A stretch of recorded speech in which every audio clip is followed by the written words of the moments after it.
Friday, nighttime, the 20th of Kithorn, in the year 1489, Della Reckoning. Dear Journal, by the time I parted with Ferrin and Loris, the sun was setting.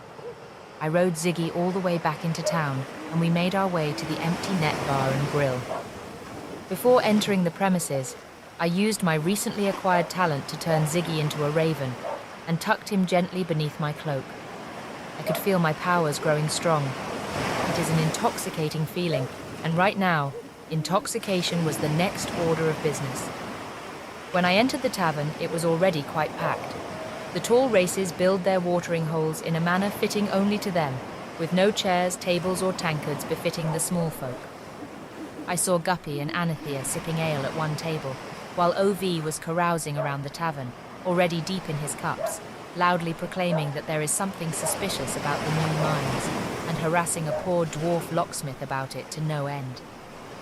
After finding and climbing a decent stool that would put me on height with my friends, I asked Anathea to tell us why she was called the hero of Korokos. Guppy leaned in to hear the story as well. Anathea seemed a bit reluctant, or perhaps she is just not a good storyteller. But from what she divulged, it seems the island of Korokos is her home, and it was plagued by several evil antagonists, which were all dispatched or dealt with in turn by her hand.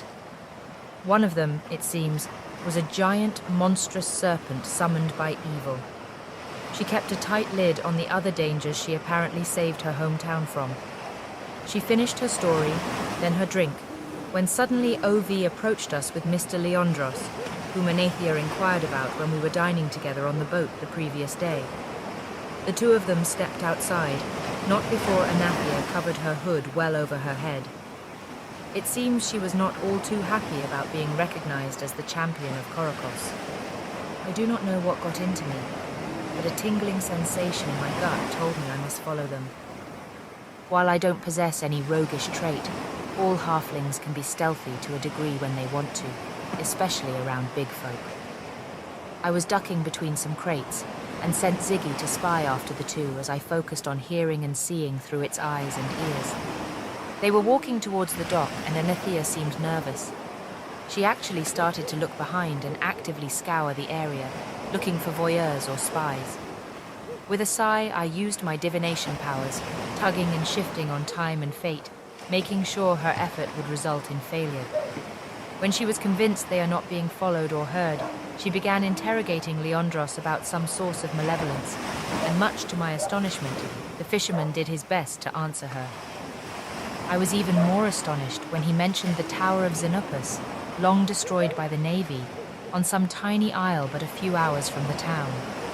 Hearing that name Xenopus, the one written on my tome of elvish drivel, I immediately got excited. I sat down on a wooden crate in the alley, took you, dear journal, out of my backpack and quickly started writing this entry. It seems some evil power still resides in that tower, and no one dares go near it. But I will. I must. No, we will. This is not a coincidence that Anathea discovered this bit of information, and it is not a coincidence this is the same name that I have been hunting down for the better part of a year now.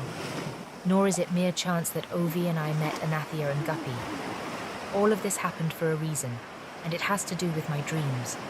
Leondros parted ways with Anathea, and she remained there at the dock, lost in thoughts and gazing into the black waves.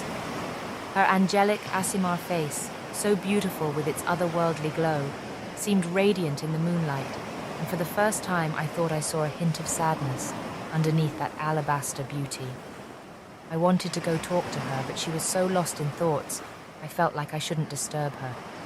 No, dear journal, there are no coincidences nor random occurrences of chance here in Saltmarsh. The hand of fate moves us all. I can feel it in my bones. It moves slowly but deftly, and as the hand of fate moves, it casts a long shadow,